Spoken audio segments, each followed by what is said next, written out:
재직 교육 마지막입니다. 오늘 재직의 교회 생활입니다.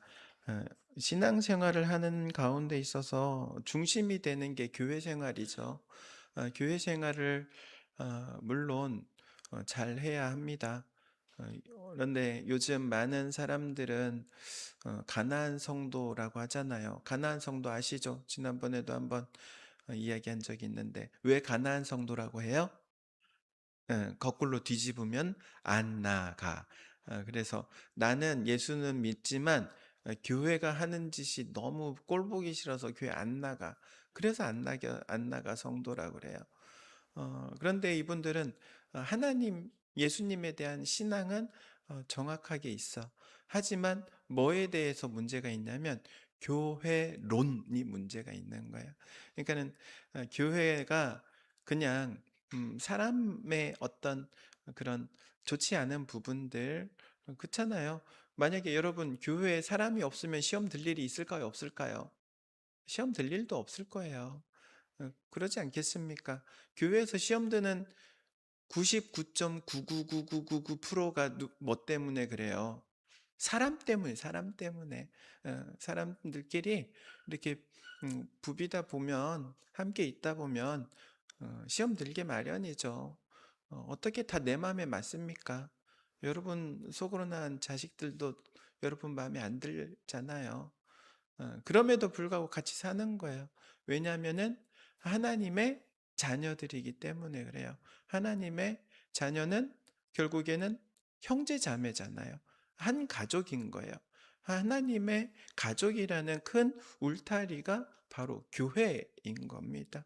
그래서 교회 이 가족 여러분 꼴 보기 싫은 가족 중에서도 꼴 보기 싫은 사람이 있긴 해. 있긴 하지. 뭐 없겠어요. 그렇다고 해서 뭐 그 가족 관계를 갖다가 정리할 수 없잖아요.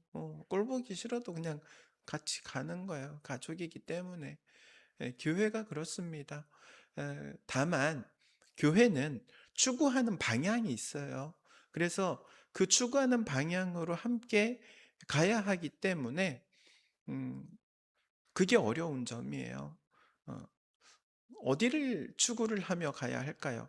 여러분, 오늘 교육에 들어가기 전에 이 질문에 대한 답을 먼저 여러분이 어, 획득해 놓고 오늘 강의를 들어야 돼요. 우리 교회 추구해야 할 방향은 무엇일까요? 우리 교회가, 우리 신북교회가 추구해야 할 신앙의 방향, 목표, 목적, 무엇이라고 말할 수 있겠습니까? 자, 잘 따라 하시기 바랍니다. 예수님의 십자가. 예수님의 십자가가 교회가 가야 할 방향이고 목표이고 목적입니다. 이것을 잃어버린 교회는 문제가 생기게 되어 있는 거예요. 이것을 잃어버린 신앙인도 문제가 반드시 생기게 되는 거예요. 여러분, 우리가 추구해야 하는 것은 십자가입니다. 어, 그래서 우리 교육을 함께 시작하도록 하겠습니다. 신앙 교육과 교회 생활, 교육에 반드시 참여해야 합니다. 교회는 교육을 하는 기관이기도 해요. 학교처럼. 그래서 교육에 잘 참석을 하셔야 돼요. 여러분, 우리 요즘에 이제 선생님도 계시지만, 선생님들이 볼 때 그래도 제일 괜찮은 학생이 어떤 학생이냐면 결석하지 않는 학생인 거예요. 결석으로부터 모든 문제가 시작하기 때문에 그렇습니다.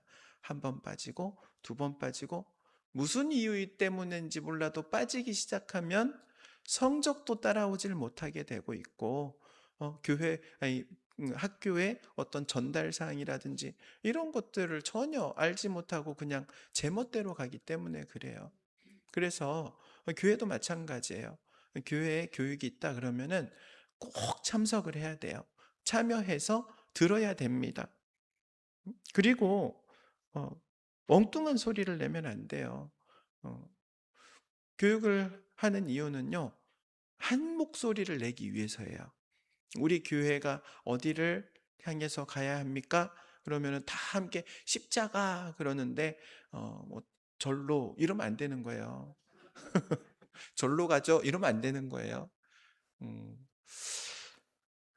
그리고 두 번째, 혼자만 생각이 다를 때가 있죠. 그러면 스스로를 한번 돌아봐야 돼요. 물론 교회는 공산당이 아니죠. 생각이 다를 수 있어요. 생각이 다른 거를 잘못됐다고 말하는 게 아니라 모든 사람들이 생각이 나와 다를 때는 내가 한번 나를 돌아봐야 한다는 거예요. 음. 여러분의 생각과 제 생각이 다를 수 있어요, 없어요? 있어요. 그럼 저도 제 자신을 한번 돌아봐야 돼요. 음. 그리고 성경에 비추어 봤을 때 내 생각이 정말로 합당하고 타당한지를 돌아보는 거예요. 여러분들도 마찬가지입니다. 목사님의 설교를 들으면서 내가 지금까지 신앙생활을 해오던 것과 다른 게 있을 수 있어요, 없어요? 있어요. 그러면 그거를 한번 성경 말씀에 비추어서 돌아보는 거예요, 나 자신을. 음. 생각이 다를 때에는 스스로를 돌아볼 수 있는 것, 이게 훈련이죠. 뿐만 아니라 3번, 한 번으로 몸에 익혀지지 않기 때문에 훈련이 필요한 겁니다. 한 번으로 끝나면은 얼마나 좋겠어요. 그런데 그게 한 번으로 몸에 익혀지지 않아요. 들어도 까먹는 게 말씀이죠. 교육이죠. 그래서 교육은 계속해서 반복을 하는 겁니다. 공부도 그래요. 공부를 잘하는 사람들은요, 뭘 잘해요? 예습과 복습을. 여러분, 예습과 복습이 뭐예요? 공부하는 그 공부 교과서를 반복하는 거잖아요. 미리 보고, 지난 다음에 또 보고, 똑같은 거예요. 왜 그렇게 해야 합니까? 우리는 잘 까먹기 때문에 그렇습니다. 음, 그래서 훈련이 필요한 거예요. 몸에 익히기 위해서. 잘 몸에 익혀지기 위해서. 그러면 왜 몸에 익혀야 하느냐? 이 훈련이 되지 않으면, 몸에 익혀지지 않으면 우사와 같은 실수를 하기 때문에 그래요. 베레스 우사 이야기 아시죠? 어, 언약궤를 다윗이 모셔오라고 하잖아요. 모셔옵니다. 모셔오는데 어떻게 모셔와요? 소가 끄는 술에다가 실어놓고 뒤에서 앞에서 이렇게 가잖아요. 원래 그렇게 가면 안 돼요. 어떻게 해야 돼요? 레위인들이 궤에 꼬챙이와 같은 나무 막대를 껴가지고 막대기로 들고 가야 되는 거예요. 어깨에다 매가지고 수레에다가 싣고 가잖아요. 근데 소가 배가 고팠나 봐. 이렇게 이삭들이 있는 것을 보고 거기에서 이삭 주워 먹으려고 날뛰니까는 이 법궤가 언약궤가 뭐 쓰러지게 생겨서 수레가 막 흔들리니까. 그래 우사가 생각하기를 야 저러면 안 되겠다. 그러고 잡잖아요. 여러분 수레에서 쓰러지도록 놔두는 게 맞아요? 대답해 보세요. 지금 수레에 언약궤를 실어놨어. 소가 막 움직이니까는 이게 막 쓰러지려고 해. 그럼 쓰러지게 놔둬야 돼요? 잡아야 돼요? 다 죽을 사람들이네? 그래서 교육이 필요하다. 몸에 익혀야 되는 거예요. 반사적으로. 아, 이건 안 돼. 라는 게 나와야 되는 거예요. 처음부터 잘못된 거잖아요. 방법이. 시작부터 잘못됐잖아요. 음. 그래서 그런 실수를 범하게 되는 거예요. 돌이킬 수 없는 실수를 범하게 되면은 문제가 되죠. 여러분, 실수도 두 가지 실수가 있죠. 돌이킬 수 있는 실수, 회개하고 돌아올 수 있어. 그러면은 그래도 다행이죠. 돌이킬 수 없는 실수. 우사의 경우가 돌이킬 수 없죠. 왜? 죽어버렸으니까. 그리고 다섯 번째, 한 번 들으면 알 것 같아도 몸에 익히려면 뭐가 필요해요? 그래서 반복이 필요한 거예요. 반복. 계속해서. 한 번 하고 두 번 하고 세 번 하고 계속 꾸준히 반복을 하는 건데 이 반복이 몸에 익히면 그게 우리에게 유익한 거죠. 훈련은 6번 교회의 5대 사명은 훈련이에요. 5개의 사명이 뭔지 아시죠? 예배, 전도, 양육, 봉사, 교제, 교회가 해야 할 5가지 사명. 이거는 훈련해야 되는 거예요. 훈련. 어, 이거 자체가 훈련인 거예요. 예배도 훈련이에요. 초신자 때는 그냥 와가지고 예배 드린다고 멍하니 있다가 가도 예배죠. 하지만 신앙의 경륜이 있으면 멍하니 있다가 가는 게 예배가 아니라는 거 알잖아요. 내가 예배를 할 때 하나님께 전심으로 찬양해야 되고, 누군가 기도 인도할 때 나도 거기에 함께 마음을 모아서 기도를 하는 거고, 설교를 들으면서 하나님의 음성을 듣기 위해서 집중하는 거고. 그렇잖아요. 예배가 훈련이란 말이에요. 훈련이 필요하단 말이에요. 전도도 훈련이죠. 여러분, 전도 그냥 하라고 하면 쉽지 않습니다. 근데 성령 충만하다고 또 되는 게 아니에요. 뭐라고 말할지 훈련을 해야 되는 거예요. 준비해야 되는 거예요. 훈련이 필요하죠. 양육도, 봉사도, 교제도 다 동일합니다. 훈련이 필요합니다. 7번. 여러분, 재미있는 건요. 악은 배우지 않아도 몸에 쉽게 익혀요. 그런데 선은요. 아무리 배워도 어려워요. 어려워. 나쁜 습관은요. 누가 가르쳐 주지 않아도 몸에 쉽게 익혀요. 배워요. 그런데 좋은 습관은요. 내가 부지런히 노력을 해야지 겨우 얻을 수 있게 되는 거예요. 8번. 내 앞에 세워주신 권위에 순종해야 돼요. 순종도 훈련입니다. 내 앞에 세워져 있는 권위는 모든 것에 있어서예요. 그러니까는 교회 안에서 교회의 질서만을 말하는 건 아닙니다. 교회는 물론 여러분 구역이 있어요. 구역장에게 순종하셔요. 물론 반인륜적이고 반도덕적인 것을 시키면 그것도 순종이라고 냅다 하면 안 되지. 여러분 분별할 수 있는 분별력을 기본적으로 가지고 계시잖아요. 어. 그리고 구역장님이 뭐 반인륜적이고 반도덕적인 거 시키겠습니까? 하지만 분별할 수 있는 건 여러분의 몫이기도 하다는 거. 그리고 반인륜적이지 않고 반도덕적이지 않은 문제라면 순종해야 되는 거예요. 내 앞에 세워져 있는 권위에 대해서. 여러분 그것은 여러분이 일하는 일터에서도 마찬가지예요. 여러분의 상관에게 순종해야 되는 거예요. 그 권위. 그 권위는 하나님께서 부여하셨기 때문입니다. 순종하는 것도 훈련이다. 꼭 기억하시기 바랍니다. 그리고 9번.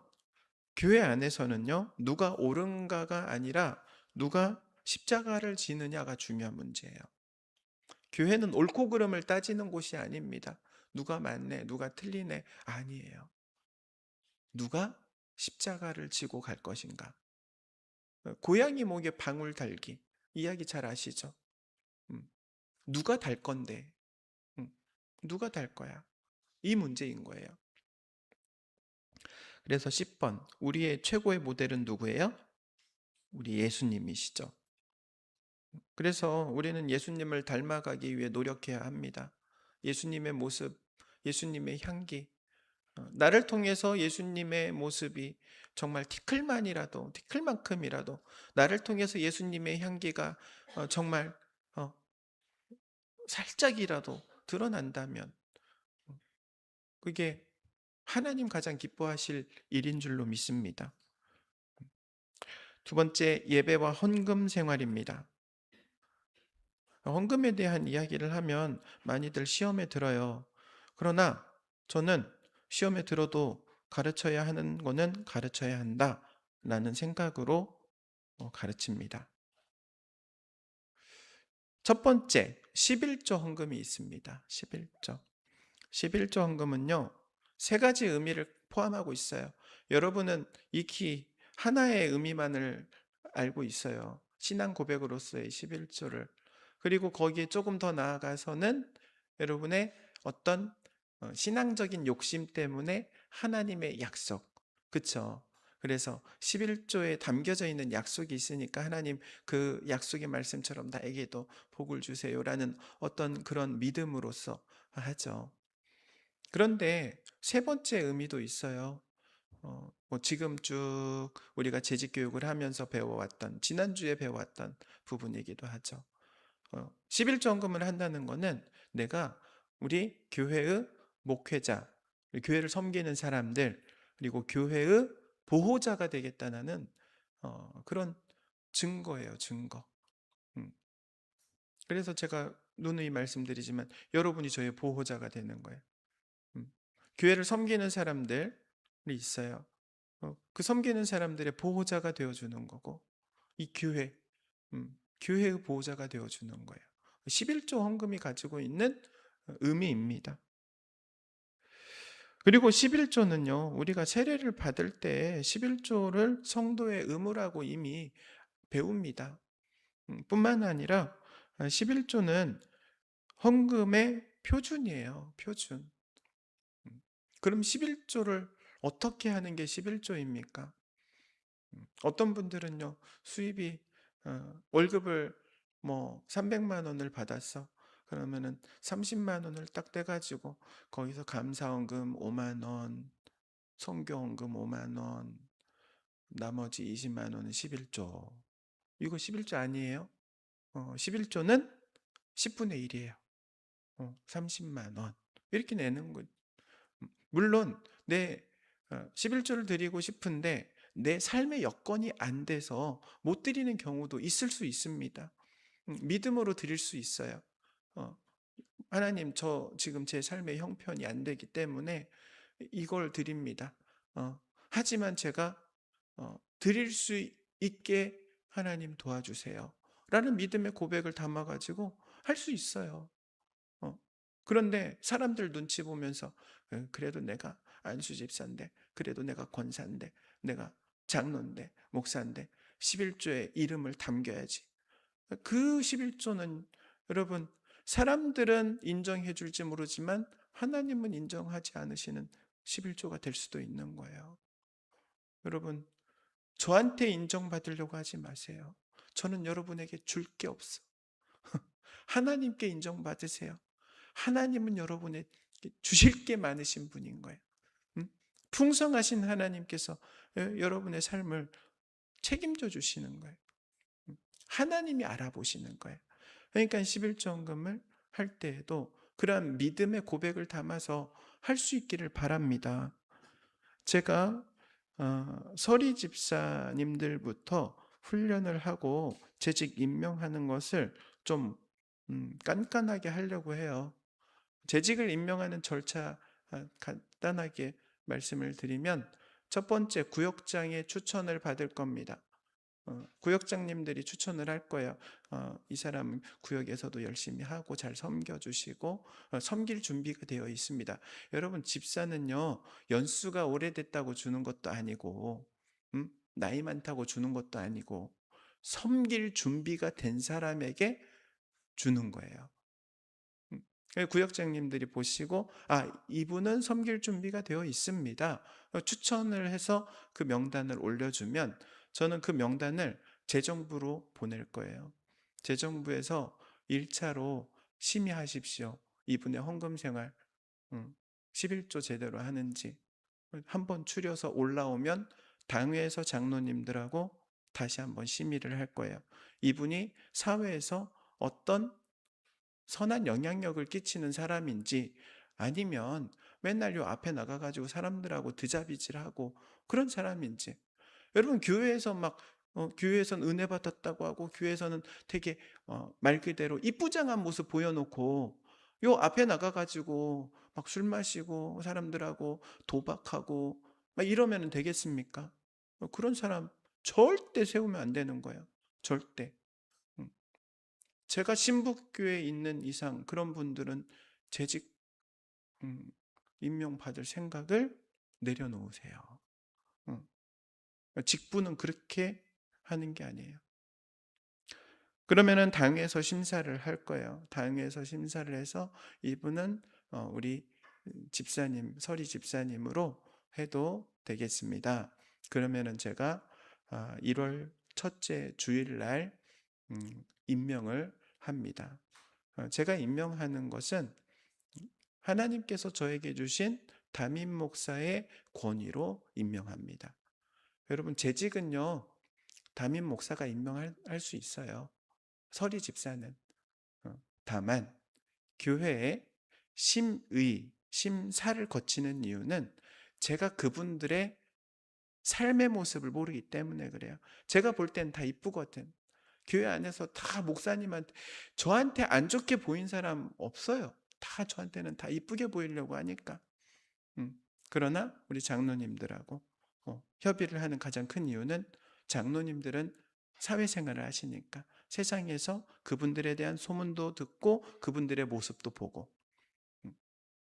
그렇게 진행이 된다는 것을 여러분 기억하시기 바랍니다. 두 번째는 감사헌금이죠. 감사헌금은요, 하나님께서 내게 베풀어 주신 그 복에 대한 믿음의 표현입니다. 어, 감사가 넘친다는 것은 하나님의 복이 넘친다는 얘기고, 하나님의 복이 넘치는 사람은 더 감사할 일이 많아진다는 거죠. 이거는 선순환의 신앙이에요. 선순환의 신앙. 불평하는 사람은 하나님과 멀어지게 되고, 하나님과 멀어지게 되니까 불평할 일들이 더 많아지게 되는 거예요. 신앙의 악순환. 여러분은 신앙의 선순환으로 들어가시기를 바랍니다. 목적 헌금이 있죠. 사명을 위한 헌금이에요. 선교 헌금, 건축 헌금, 구제 헌금, 장학 헌금과 같은 목적을 위해서 하나님께서 나에게 주신 사명이 있어. 개인적인 사명도 있을 수 있습니다. 교회의 사명 말고, 우리 공동체의 사명 말고 여러분 개인에게 주시는 사명이 있을 수 있어요. 그 사명을 놓고 내가 해야 하는데 내가 직접 못하니까 그것을 하는 사람을 돕거나 그것을 위한 사역을 돕기 위해서 하는 게 목적 헌금이에요. 그리고 네 번째로 절기 헌금이 있습니다. 절기 헌금은 우리 교회 안에 부활절, 추수감사절, 그리고 성탄절, 이 가장 큰 절기들이죠. 이런 절기들의 의미는 신앙을 전수하기 위한 목적이 있어요. 명절이란 말이에요. 명절.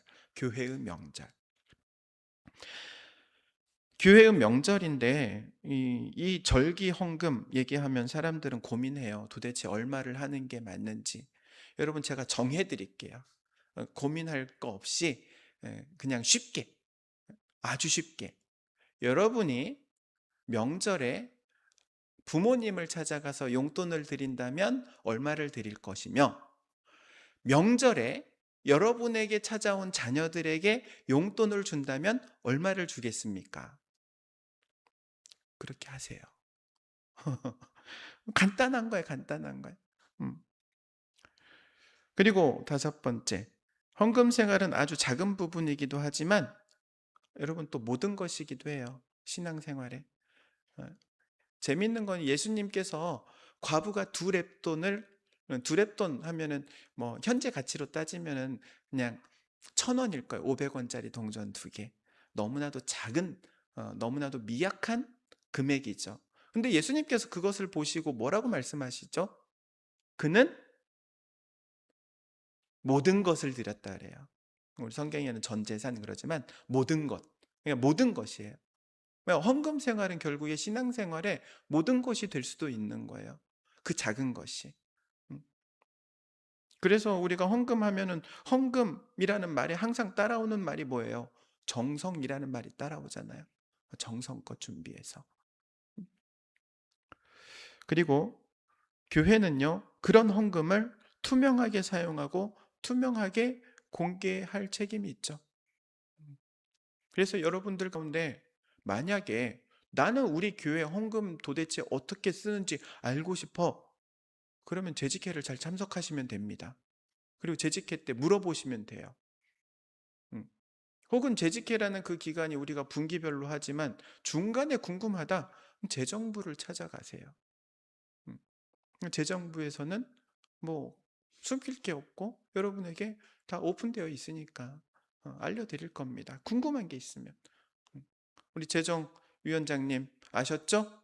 누군가 궁금하다 그러면은 알려주시면 돼요. 오픈해서. 우리 회계부장님도 우리 재정부장님도 오셨는데 아셨죠? 다만 뭐만 비밀이냐면 헌금한 사람이 얼마 헌금했는지는 비밀이야. 이거는 딱 우리 국세청에다가만 보고할 거고 기부금 영수증 문제가 있으니까 그 외에는 재정부 밖으로 절대 나가지 않도록 비밀입니다. 그리고 7번 재직은 헌금을 어디에 어떻게 사용하는지 관심을 가져야 합니다. 3번 성도의 관계, 이제 성도 간의 관계입니다. 첫 번째, 은혜를 끼치라. 말로써 은혜를 끼치시기 바랍니다. 여기서 이 말하고 저기서 저 말하고 말 옮기고 다니지 마세요. 아니, 말을 옮기려면 은혜로운 말을 옮기세요. 좋은 말을 옮기세요. 은혜, 정말 하나님께서 행하신 일들에 대한, 그리고 복음에 대한 말을 옮기세요. 어떤 사람의 문제 혹은 좀 비난할 만한 일들, 이런 거 옮기지 마세요. 좋지 않습니다. 다른 말 하지 마세요. 그리고 여기서 이 말했다가 저기서 저 말했다가 말이 바뀌면 안 돼. 사람은 말이 바뀌면 안 되는 거예요. 자기 상황에 따라서 이랬다 저랬다 빈대떡 뒤집듯이 이러면 안 돼요. 두 번째, 덕을 끼치라. 덕이라는 것은요, 행함이죠. 몸으로 실천하는 거예요. 내 행동을 보는 거예요. 사람들은 여러분의 말의 무게보다 행동의 무게를 더 무겁게 생각합니다. 행동을 보는 거예요. 덕을 끼치시고. 세 번째, 선한 영향력을 끼치라. 선한 영향력이라는 것은 삶을 통해서 나타납니다. 네 번째로, 사랑으로 서로 섬겨라. 사랑으로 서로 섬겨야 됩니다. 섬기는 사람들이 근데 간혹 가다가 이제 매너리즘 빠질 때가 있어요. 나만 섬기는 거 아니야? 그때가 제일 위험해요.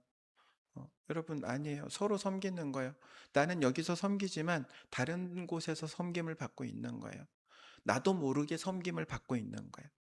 예배를 내가 드린다고 하지만 예배를 통해서 여러분 섬김을 받고 있는 거예요. 한번 어떻게 섬김을 받고 있는지 볼까요? 설명을 해볼게요. 예배를 드릴 때 예배 인도자가 있어요. 예배 인도자들은요, 예배 인도를 하기에 앞서 기도로 준비한단 말이에요. 예배를 아름답게 인도하기 위해서. 성경 봉독도 마찬가지, 기도 인도도 마찬가지죠. 다 기도 인도하시기 위해 다 써오잖아요. 써오는데 일주일 내내 고민하면서 쓰잖아요. 성경 봉독도 이번 주 같은 경우는 좀 길었잖아요. 14절 읽었는데 원래는 한 27절 읽으려고 그랬는데 반 잘른 거야. 준비한단 말이에요. 그거 안 틀려야 되니까. 성도들에게 토시 하나 틀리면은 성도들이 또 이렇게 좀 우리말로 은혜 떨어질까 봐 연습한단 말이에요. 그리고 찬양대 찬양도 마찬가지. 반주자가 반주하다가 뭐 삑살이 나봐요. 찬양대원이 찬양하다가 삑살이 나봐요. 은혜 말 그대로 은혜가 좀 덜해지게 되겠죠. 근데 이게 다 섬기는 거예요. 예배를 드리는 여러분을 위해서 섬기는 거예요. 저도 설교 준비한다고 디립다 들어가가지고 대가리가 깨지게 설교를 준비한단 말이에요. 설교를 준비하는 게 뭐 저를 위해서 하는 겁니까? 여러분이에요. 성도들을 위해서. 여러분, 나도 모르는 사이에 내가 그러니까 섬김을 받고 있는데 그를 자각을 못하고 있는 것뿐이지. 제가 큰 범위로 예배라는 것만 설명을 했지만 예배뿐만이 아니죠. 식당 가서 식사하실 때도 식사도 섬기잖아요. 다 섬기잖아요. 우리 양육부들도 섬기고 식사 자원에서 또 섬기고 섬긴단 말이에요. 서로 간에 섬기라. 다섯 번째, 기도로 서로 도우라. 기도로 도와야 합니다. 여러분, 저를 위해서 기도로 도와주셔야 돼요. 우리 목사님 영육간에 강건하게 하시고 열심히 목회하라고는 기도하지 마세요. 힘들어. 건강하게 목회하게 해달라고 기도해 주세요. 아셨죠? 바빠요. 안 그래도 바빠. 야, 뭐 이렇게 바빠. 자, 그리고 6번, 우리는 물질의 청지기임을 잊지 말아야 합니다. 교회 안에서는 여러분, 물질의 청지기, 제가 내년 초에는 청지기 교육을 할 텐데, 청지기의 기본 원리가 있어요. 근데 그 중에 하나 말씀을 드리면, 교회 안에서 돈 빌리고 빌려주지, 뭐 빌려주고 하면은 돼요, 안 돼요? 안 돼요. 빌려달라고도 하지 말고, 있어도 빌려주지 마세요. 줄 거면 몰라도. 아멘을 안 하네? 이유가 있습니다. 청지기 원리의 첫 번째 원리 중에 하나예요. 하나님께서는요, 이 A라는 사람이 있어. A라는 사람을 훈련시켜가지고 세우고 싶어. 훈련을 시키는데 지금 몇 가지 훈련이 됐어. 준비가 다 되고 있는데 청직 훈련을 시키고 싶어. 물질에 대해서. 그럼 이 사람을 물질로 연단하기 시작합니다. 그러니까 물질로 연단 받아보신 분들은 알 거예요. 주머니에 돈이 없어. 물론 요즘은 카드가 있더라고. 마이너스가 계속 마이너스, 마이너스, 마이너스, 마이너스, 마이너스. 뭐 어떻게 해야 돼요? 돈 없으니까. 누군가에게 빌려서 해결하려고 그래. 근데 그게 아닌 거예요. 여러분, 돈 없으면 어떻게 해야 돼요? 돈 벌어야겠죠. 뭐 1차적인 문제는 내가 돈을 벌면 돼. 두 번째, 안 쓰면 돼. 그쵸? 세 번째, 내가 해결할 수 없는 것들이 있을 수 있어요. 금액의 크기가 내 살림의 문제를 훨씬 더 뛰어넘어. 이거 내가 해결할 수가 없어서 빌려야 돼. 그 문제를 하나님 앞에 기도해서 해결받아야 돼요. 하나님께서 어떻게 역사하시는지를 경험해 보면 돈 빌리러 다닐 이유가 없어요. 만약에 이 사람이 그렇게 연단을 받고 있어. B라는 사람이 이 사람이랑 친해. 너무 좋아. 영적인 파트너이기도 하고 이 사람에 대해서 애정을 갖고 있어. 어려워. 그래가지고 내가 이거 도와줄게. 도와주면은 하나님이 하시는 일을 방해하게 되는 거예요. 이걸 알아야 돼요. 그래서 교회에서는 돈을 빌려주고 빌리고 하는 게 아닌 거예요. 하나님께 해결받아야 되는 거예요. 아셨습니까? 돈 빌려달라는 소리 저한테 안 해가지고 얼마나 감사한지 몰라. 물론 빌려줄 것도 없어. 그게 청지기예요, 청지기. 나 물질의 청지기임을 항상 자각해야 되는 거예요. 내가 물질이 빈궁하잖아요. 그러면요, 하나님 앞에 나오세요. 기도하세요. 놀라운 일이 일어납니다. 여러분, 하나님이 채워주시면, 하나님이 역사하시면 놀라운 일이 생기는 거예요. 그걸 경험해야 되는 거예요. 그거 경험시키려고 지금 훈련시키려고 하는데 그거를 방해하면 안 되지. 있어도 빌려주지 마. 있어도. 빌려줄 거면은 목사님 얼굴 다시는 안 본다 생각하고 빌려줘. 내가 알게 되면 그 사람 얼굴 안 볼 거야. 오늘 이후로 생기는 일에 대해서는. 아셨죠? 절대. 하나님의 일을 회방하는 거예요, 그거는. 안 돼요. 그러면 안 돼. 교회 안에서. 그리고 7번째로 상대의 약점을 도와주고 상대방 약한 점은 도와줘요. 약점은 도와주고 장점은 세워주고. 사람마다 다 약점이 있기 때문에 그렇죠. 7번이 되면요, 8번이 너무나도 쉬워요. 연합과 화합을 위해서 희생해라. 그런데 희생할 일이 없어요. 이 앞에 7번이 되면. 희생이 필요한 이유는요, 약점을 도와주지 않으면 희생이 필요한 거야. 그만큼. 9번, 편가르기 하지 마라. 여러분이 편가르기 하려면 오직 한 가지 편만 하시면 됩니다. 교회 안에서. 누구 편 하면 돼요? 에이, 다 예수님 편이라고 하고 싸워. 목사 편이 되면 돼. 간단하죠? 목사님 한 명이니까. 나중에 부목사님 오면 그때 좀 바꿔보자고. 일단은 부목사님이 오기 전까지는 목사 편이 되면 된다. 이렇게 생각하셔요. 편가르기를 하면 안 된다. 10번, 교회의 유익을 먼저 생각해라. 교회의 유익. 이것을 해서 교회가 덕을 세우는 일이고 칭찬받을 일이냐라는 걸 먼저 생각하라는 거예요. 교회의 유익을 구해. 음. 4번 재직의 비전입니다. 재직의 비전 1. 교회의 일에 관심을 갖고 함께 참여해라. 교회가 무슨 일을 하는지에 관심을 갖고 함께 참여해야 돼요. 국내 선교, 해외 선교 뿐만 아니라 우리 교회 학교 다음 세대를 위해서 하는 사역들 관심을 갖고 함께 참여하시기 바랍니다. 음. 두 번째, 더 나은 직분을 사모하여 훈련하라. 더 나은 직분이라는 거는 교회 안에 수많은 직분들이 있어요. 교사, 뭐 찬양대, 뭐 안내위원, 뭐 이런 그런 직분들을 사모하라는 겁니다. 나도 저렇게 섬길 수 있는 사람이 되기 위해서. 그리고 그것을 위해서 훈련하시기 바래요.